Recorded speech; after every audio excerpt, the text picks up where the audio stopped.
The sky burned red as massive alien warships entered Earth's atmosphere. Cities shook as energy blasts rained down, turning buildings into rubble. The invasion had begun. High above Earth, the leader of the Xelarian Empire, Supreme Commander Zorvok, stood on the bridge of his flagship.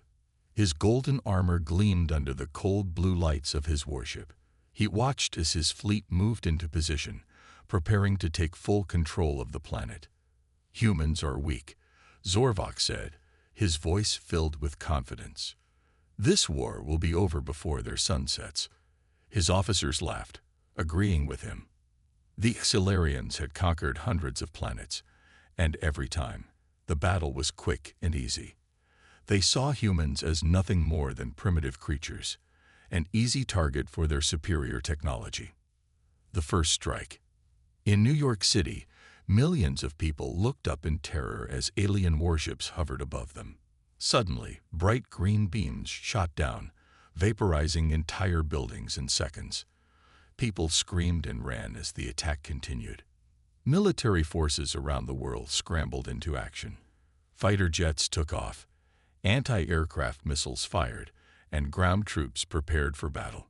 General Robert Hayes, the leader of Earth's defense forces, stood in an underground command center, watching the chaos unfold on giant screens. "We're under full-scale attack," an officer reported. "Their ships are targeting major cities worldwide." General Hayes gritted his teeth. He had prepared for war his entire life, but nothing like this. Earth had never faced an enemy like this before. "Then we fight," he said, his voice firm. "Send every jet, every tank, and every soldier we have. A battle humans were never supposed to win." The first wave of human defenses launched. Fighter jets zoomed toward the alien warships, unleashing missiles. Explosions filled the sky, but the Xelarian shields absorbed most of the damage. On the ground, tanks fired shells at the towering alien walkers, massive machines with energy cannons mounted on their shoulders. The blasts hit, but the walkers barely flinched. They fired back, turning entire streets into fiery craters. It was a massacre. Humans were outmatched in every way. Their weapons were weaker, their technology outdated.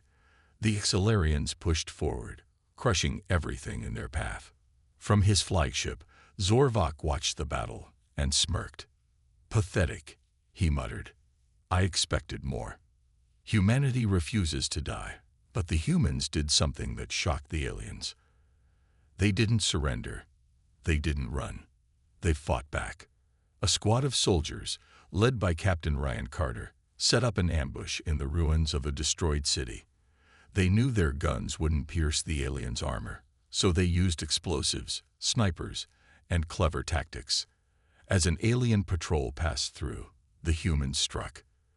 They threw grenades, fired rockets, and used every trick they had. Within minutes, they took down an entire squad of Xelarians. At sea, a U.S. Navy submarine launched a surprise attack, firing torpedoes at an alien battleship hovering over the ocean.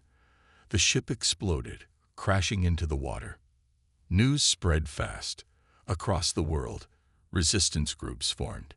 Every city, every town, every soldier and civilian fought back. Humans didn't care if the aliens had better weapons. They didn't care if the odds were against them.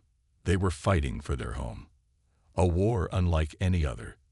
Zorvok watched the reports come in. Casualties were higher than expected. The humans weren't giving up. They were unpredictable. They were dangerous. "Why are they still resisting?" an alien officer asked. Zorvok narrowed his eyes. He had underestimated them. "Because they are human," he growled. The war had just begun, and it wasn't going to be as easy as the Xelarians had thought. The war had started, and the world was on fire. Alien warships hovered over cities, destroying everything in their path. The Xelarians thought the battle would be over quickly, but they were wrong. Earth fights back. In the skies above Washington, D.C., a squad of fighter jets raced toward a massive alien battleship. Captain James Walker, a skilled pilot, gripped the controls of his F-22 Raptor. His radio crackled with orders. "Hit them with everything we've got," the commander shouted. James and his team launched missiles. The projectiles roared through the air, slamming into the alien ship's hull. Explosions rippled across the metal surface, but the ship's shields absorbed most of the impact. "Damn it, their shields are too strong," one pilot yelled. But James had an idea. He led his jet straight toward the battleship, flying dangerously close. Alien turrets fired at him, but he dodged at the last second. "Keep firing," he ordered. His squad followed, targeting weak points. Finally, after several direct hits, part of the alien ship's shield flickered. James saw his chance. Now, the team launched more missiles, striking the exposed section. A massive explosion erupted. The alien warship trembled, then started falling from the sky. It crashed into the ground with a deafening roar, sending a shockwave through the city. On the ground, a desperate fight. In the ruined streets of London, human soldiers hid behind wrecked cars and crumbling buildings. Captain Ryan Carter and his squad watched as a group of Silurian warriors marched through the city. The aliens were tall, covered in heavy armor, and carried plasma rifles that could melt steel. But Ryan wasn't afraid. He turned to his team. "We can't fight them head-on," he said, "but we don't need to." The soldiers placed explosives on nearby buildings and waited. As soon as the aliens stepped into position, Ryan gave the signal. Boom! The buildings collapsed, crushing the alien warriors under tons of rubble. The surviving Silurians tried to regroup, but the humans attacked from the shadows. Snipers fired from rooftops, grenades rolled into enemy positions, and soldiers used whatever weapons they had. The aliens, who had expected an easy victory, were now confused. "They fight like animals," one Silurian soldier growled. Ryan smirked. "No, we fight like humans." Aliens start to realize the truth. On the Silurian flagship, Supreme Commander Zorvok watched the battle unfold. His golden eyes narrowed as reports flooded in. "Sir, our forces are facing resistance," an officer said. "The humans are fighting back harder than expected." Zorvok clenched his fists.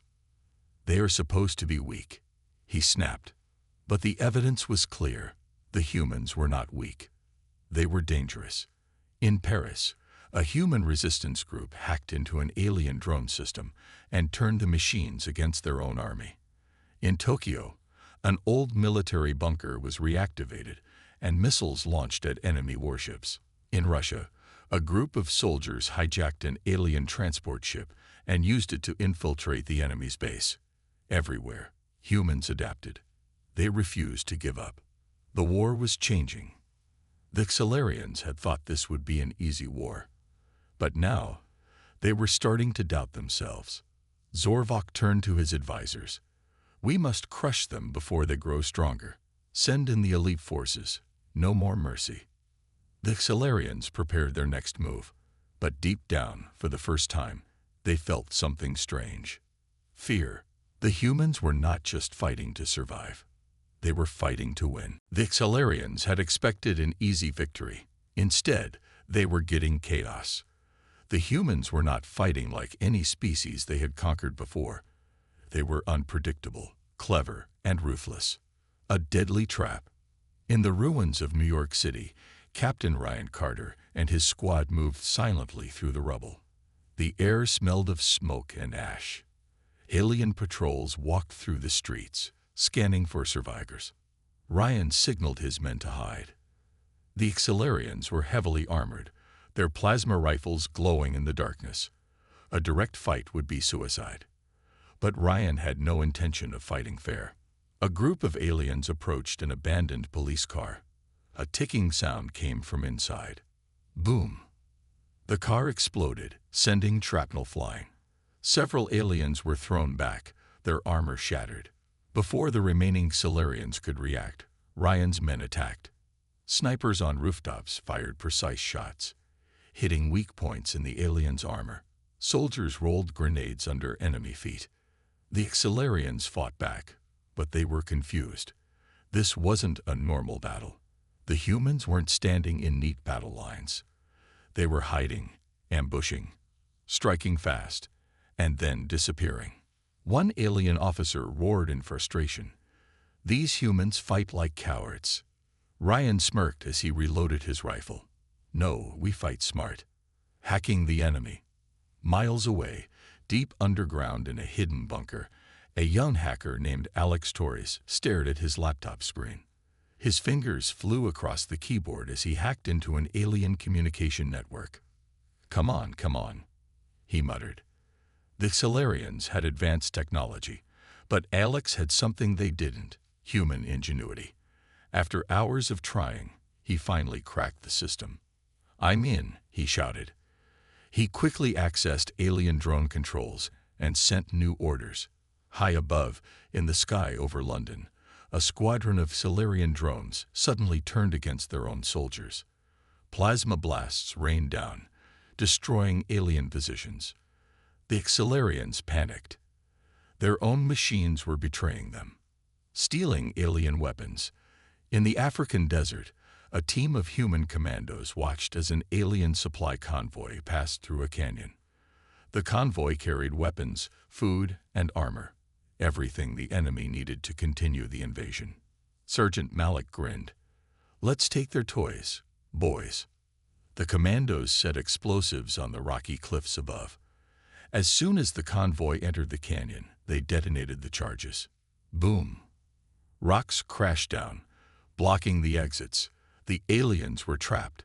Before they could react, the humans attacked. Snipers took out guards, and soldiers rushed in with knives and rifles. Within minutes, the convoy was theirs. Malik picked up an alien plasma rifle and tested it. The blue energy hummed in his hands. Now we can fight them with their own weapons. Aliens start to panic. On the Solarian flagship, Supreme Commander Zorvok slammed his fist against the control panel. Reports of human victories flashed across the screen. "This is unacceptable," he roared. His officers looked nervous. "The humans are using dirty tactics, Commander," one officer said. "They don't fight like an army. They fight like wild animals." Zorvok's golden eyes burned with anger. He had never faced an enemy like this. The humans should have been easy to crush, but instead, they were turning the war into a nightmare. "Enough," he snarled. "Send in the elite forces. We will wipe them out." The fight is far from over. But even as the Solarians prepared their next attack, the humans were already planning their next move. Because they knew one thing the aliens didn't: a fair fight was for fools. And humans never played fair. The Solarians had underestimated humanity. They thought their advanced technology and superior firepower would crush Earth in days. But now, their invasion was turning into a disaster. Humans were not just resisting. They were winning. A warship falls. Above the Pacific Ocean, a massive Solarian warship floated in the sky. It was the size of a city, armed with powerful plasma cannons. It had destroyed dozens of human cities without taking a scratch. But today was different. Deep beneath the waves, a U.S. Navy submarine, the U.S. Vengeance, moved silently. Inside, Captain Sarah Mitchell studied the alien ship on her radar. "How do we take down something that big?" her second-in-command asked. Sarah smirked. "By hitting it where it hurts." The submarine launched 6 experimental torpedoes, modified with alien technology stolen from previous battles. The torpedoes shot through the water like silent predators. The Solarians didn't see them coming. Boom, boom, boom. The first torpedoes hit the warship's lower structure. Explosions rocked the massive vessel. Its shields flickered, struggling to hold. The next torpedoes struck a critical weak point: its energy core. For the first time, a Solarian battleship fell from the sky.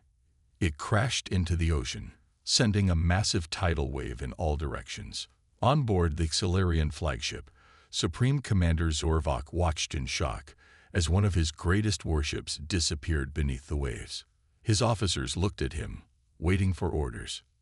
Zorvok's hands tightened into fists. This is impossible. The resistance grows stronger. In the streets of Berlin, human rebels ambushed another Xilarian patrol. They didn't use tanks or fighter jets. They used hidden traps, snipers, and stolen alien rifles. A young rebel, Sophia, aimed carefully from the rooftop. She exhaled slowly and fired. The plasma shot hit an alien officer directly in the head. The remaining aliens panicked. Before they could react, explosions erupted around them.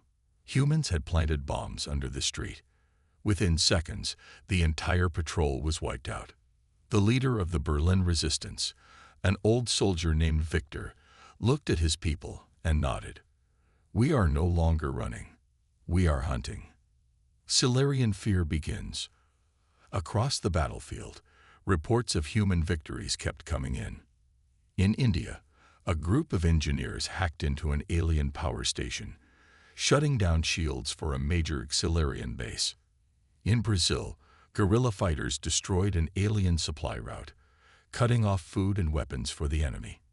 In Canada, human scientists successfully reverse-engineered Xilarian plasma weapons, giving humanity powerful new guns.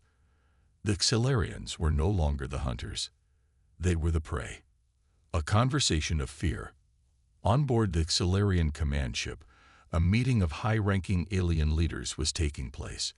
Normally, these meetings were filled with confidence and pride. Today, they were filled with fear. "How are they doing this?" one general demanded. "They are supposed to be weak. They are using our own weapons against us." Another officer shouted. "They are adapting too fast." Zorvok listened, his expression dark. He had never seen his officers so afraid before. The humans had no right to be this strong. They had no right to fight back this hard. "Enough," he finally roared. "Send in more troops, more warships. We will burn this planet to ashes." His officers saluted and rushed to carry out his orders. But deep inside, Zorvok felt something he had never felt before. Doubt. For the first time, he wondered, what if we can't win? The war had changed. The Xilarians had come to Earth expecting an easy victory. Instead, they were facing the most stubborn, unpredictable, and dangerous enemy in their history: humans. The fall of another warship. Above the skies of Europe, another Xilarian battleship hovered, its massive cannons ready to wipe out entire cities. The aliens believed no human weapon could break their defenses. They were wrong. On the ground, a group of human engineers and hackers had been working on something new, a way to break Xilarian shields. Using stolen alien technology, they had built a modified EMP missile designed to overload enemy energy fields. The missile was launched from a hidden base. It soared into the sky and exploded just before hitting the warship. A wave of electromagnetic energy rippled through the air. For the first time, the Xilarian shields failed. Immediately, hidden human missile launchers activated. Dozens of rockets streaked toward the exposed warship. Boom, boom, boom. Explosions tore through the ship's hull. Fire erupted inside. Xilarian soldiers ran in panic as their mighty warship lost control. The massive vessel tilted, then began to fall, straight toward the burning ruins of Paris. Aliens screamed as their own ship crashed into the ground, turning into a fiery wreck. Trapping the invaders. In the jungles of South America, human guerrilla fighters had set up an ambush. Xilarian soldiers marched through the dense forest, their plasma rifles ready. But the humans had learned something important. The Xilarians relied too much on technology. Their soldiers used high-tech helmets that enhanced their vision, but they weren't used to real jungles. Their armor was strong against energy weapons, but weak against simple, old-fashioned knives and arrows. And that was exactly what the humans used. Hidden in the trees, rebels launched silent attacks. They used bows and crossbows to take out alien soldiers without making noise. They set traps, sharpened spikes hidden under leaves, pit holes covered with grass. One Xilarian officer stepped forward, his scanner detecting movement. Before he could react, A massive log, covered in spikes, swung down from the trees and impaled him. The remaining aliens panicked. They fired their plasma rifles wildly into the jungle, but the humans had already disappeared into the shadows. The first Solarian to surrender. Not all Solarians were blind to the truth. On the battlefield of Eastern Europe, Commander Relic, a high-ranking Solarian officer, stood with his troops. His soldiers were tired, their weapons low on power. The humans had cut off their supply lines. For the first time in his life, Relic felt something new, hopelessness. His communicator crackled. "Commander, reinforcements are not coming. Supreme Commander Zorvok has ordered us to fight to the last soldier." Relic looked at the battlefield. His warriors were struggling. The humans were everywhere. They would not stop. Then something even more shocking happened. A human soldier approached, holding a white flag. "You don't have to die today," the soldier said. "Surrender, and you live." Relic hesitated. Solarians never surrendered. To them, death was better than defeat. But then he thought, was this really better? Slowly, he dropped his rifle. His soldiers stared in shock. Then one by one, they followed his example. For the first time in the war, a Solarian force surrendered. Zorvok's rage. On the Solarian flagship, Supreme Commander Zorvok watched in disbelief. His golden eyes burned with fury. A Solarian surrender? Impossible, he roared. His officers remained silent. The truth was clear. Humans were winning. Zorvok slammed his fist against the table. "If we can't defeat them with power," he growled, "we will destroy them another way." He turned to his generals. "Prepare the ultimate weapon." The war had reached a turning point. The Solarians, once confident in their power, were now desperate. Their warships were falling, their soldiers were surrendering, and their enemy, humans, was proving to be far deadlier than they had ever imagined.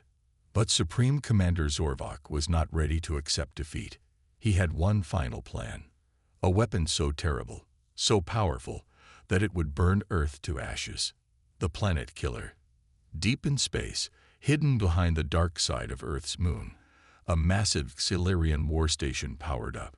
It was called the Eradicator, a doomsday weapon designed to destroy entire planets. Inside, Solarian engineers activated the controls. Gigantic energy reactors hummed to life. A glowing red beam began charging at the station's center. Zorvok stood on the bridge of his flagship, watching the countdown. "Humanity has refused to surrender," he growled. "So now we erase them." The order was given. In 10 minutes, Earth would be nothing but a burning wasteland.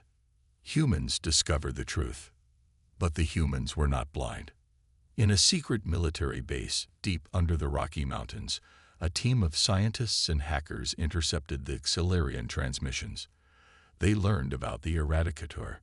General Marcus Hayes, leader of Earth's remaining military forces, listened carefully as his top intelligence officer spoke. "Sir, the aliens have a doomsday weapon. It's charging up now. We have less than 10 minutes." For a moment, silence filled the room. Then Marcus stood up, his eyes burning with determination. "Then we destroy it first." A daring mission. There was no time for a full-scale attack. Instead, a small, elite team of human commandos was chosen for a dangerous mission: infiltrate the enemy space station and destroy it from the inside. Captain James Walker, the best pilot in the fleet, led the mission. His team, a mix of soldiers, hackers, and demolition experts, boarded a stolen Solarian transport ship. Disguised as enemy forces, they flew straight toward the Eradicator. The plan was insane, but it was their only chance. Inside the enemy base, as the human team landed inside the war station, alarms blared. The Solarians quickly realized something was wrong. "Intruders!" a Solarian officer roared. James and his team rushed through the hallways, blasting enemy guards. The air was filled with laser fire. Explosions shook the station as the humans fought their way toward the main reactor. They had only 4 minutes left. The final battle. When they reached the control room, they found a massive alien general waiting for them. He was twice the size of a human, covered in thick armor, and armed with a deadly plasma blade. "You will not stop us," he growled. James dodged as the alien swung the glowing blade, slicing through metal like butter. The two warriors fought fiercely, exchanging brutal attacks. James finally saw an opening. He grabbed a plasma grenade from his belt, activated it, and shoved it into the alien's armor. Boom! The Excelarian general collapsed, smoke rising from his shattered body. "Plant the charges," James shouted. James and his team had done the impossible. They had fought their way through the Excelarian war station and planted explosives on its main reactor. But they weren't safe yet. A countdown had begun. 60 seconds until detonation. Escape or die. James grabbed his radio. "Everyone, move. We need to get out now." The team sprinted through the burning hallways of the Eradicator. Explosions shook the station as fire spread. Silarian guards still tried to stop them, but the humans fought like demons, blasting their way through. 30 seconds left. They reached the hangar. Their stolen Silarian ship was waiting, its engines running. Bullets and plasma bolts flew everywhere. One soldier, Ramirez, was hit in the leg. James turned back, grabbed him, and pulled him onto the ship. 10 seconds. The pilot, Lieutenant Ava Clark, hit full throttle. The ship roared out of the hangar, racing away from the station as fast as possible. Behind them, the Eradicator began to crack apart. The reactor core glowed bright red. Boom! A massive explosion filled the sky. The shockwave blasted outward, ripping apart every Excelarian ship near the station. Flames and debris spread in all directions. The doomsday weapon, the aliens' greatest hope of victory, was gone. Zorvok watches in horror. On the Excelarian flagship, Supreme Commander Zorvok stood frozen. His golden eyes stared at the burning wreckage of the Eradicator. His greatest weapon, his ultimate plan, destroyed. The bridge was silent. His officers were in shock. Zorvok clenched his fists, his sharp claws digging into his palms. "No, this is not possible." A transmission came through. A Excelarian general, his voice shaking, reported, "Supreme Commander, the humans have." Zorvok smashed the screen with his fist. He turned to his officers, his voice cold. "Send every ship we have. We burn their planet to dust." But one of his senior officers hesitated. "Commander, our forces are weakened. We have lost too many ships. Our supply lines are cut. If we attack now, we might lose everything." Zorvok's eyes burned with rage. He grabbed the officer by the throat and lifted him off the ground. "We are Excelarians. We do not lose," he roared. But deep inside, for the first time in his life, he felt fear. Humans strike back. Back on Earth, victory celebrations had already begun. James and his team returned as heroes. People across the planet cheered. They had destroyed the Eradicator. The aliens' most powerful weapon was gone. But General Marcus Hayes knew the war wasn't over. Standing in the command center, he looked at the battlefield reports. The Excelarians were still dangerous. "This is our chance," he said. "We don't just survive. We take the fight to them." Across the world, human forces prepared for a final, massive counterattack. Engineers built new weapons using stolen Silarian technology. Scientists improved human warships, making them stronger and faster. Soldiers trained harder, preparing for the final battle. For the first time in the war, humanity was not just defending. They were going to end this. The war is almost over. On that Silarian flagship, Supreme Commander Zorvok stared at the blue planet below. He had come here to conquer. But now he wondered, what if we never should have come at all? The war had changed. The Excelarians came to Earth as conquerors. They thought humans were weak. They believed they would win in days. But now, they were the ones losing. Their doomsday weapon, the Eradicator, was destroyed. Their warships were falling. Their soldiers were dying. And now, the humans were ready to end the war. Humanity strikes first. In a secret underground base, General Marcus Hayes stood before his soldiers. His voice was calm but firm. "For too long, we have been fighting to survive," he said. "But now we fight to win. The aliens think they can still destroy us. But we will show them we are not afraid." Thousands of soldiers cheered. Their weapons were ready. Their hearts burned with determination. Across the world, humanity prepared for one final counterattack. Scientists had upgraded Earth's warships using stolen Solarian technology. Engineers had built new plasma cannons, capable of breaking alien shields. Pilots trained harder than ever, ready to take the battle into space. It was time. The attack on the Solarian fleet would begin. The battle above Earth. The Solarian fleet hovered over the planet, preparing for a last attempt to destroy humanity. Supreme Commander Zorvok sat on his warship's bridge. His face was filled with frustration. His golden eyes glowed with rage. "Humans refuse to die," he muttered. Then his officers panicked. "Sir, the humans." Before they could finish, thousands of human warships burst out of the atmosphere. For the first time in the war, humans were attacking the aliens head-on. Earth's fighters, bombers, and battleships rushed toward the enemy fleet. Solarian warships tried to fire first, but humans had learned their weaknesses. Human pilots flew faster and closer, dodging alien plasma cannons. Human bombers dropped explosive charges directly onto enemy shields. Human warships unleashed new weapons, plasma torpedoes, electromagnetic missiles, and railguns that tore through Solarian armor. The sky was filled with fire and destruction. Solarians began to fall. One by one, the Solarian warships exploded. A massive battleship, the Tyrant's Fist, was struck by multiple human torpedoes. It began to crack apart, its crew screaming as it fell toward the planet below. Another warship, the Eternal Wrath, was hacked by human cyber warfare teams. Its systems failed, leaving it defenseless. Human fighters ripped it to shreds. On every battlefield, the same thing was happening. Humans were winning. Zorvok faces reality. On the Solarian flagship, Zorvok watched in horror. His mighty fleet, burning. His warriors, dying. His dream of conquest, shattered. He turned to his officers, but they looked at him with fear in their eyes. They knew the truth. "We cannot win," one of them whispered. Zorvok clenched his fists.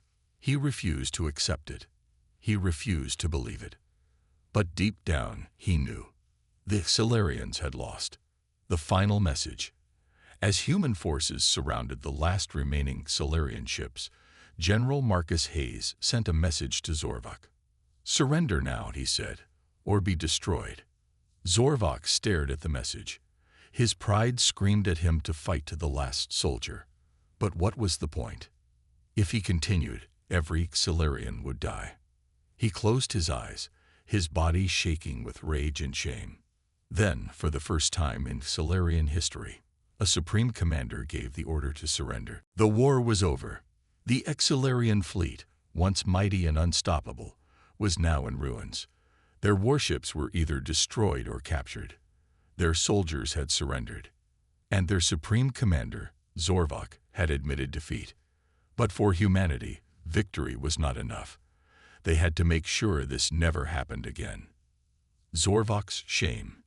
Inside his captured warship, Supreme Commander Zorvok sat in silence.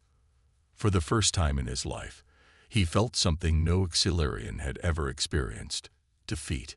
He had led a great army to conquer Earth. He had promised his people an easy victory. Instead, he had brought them disaster.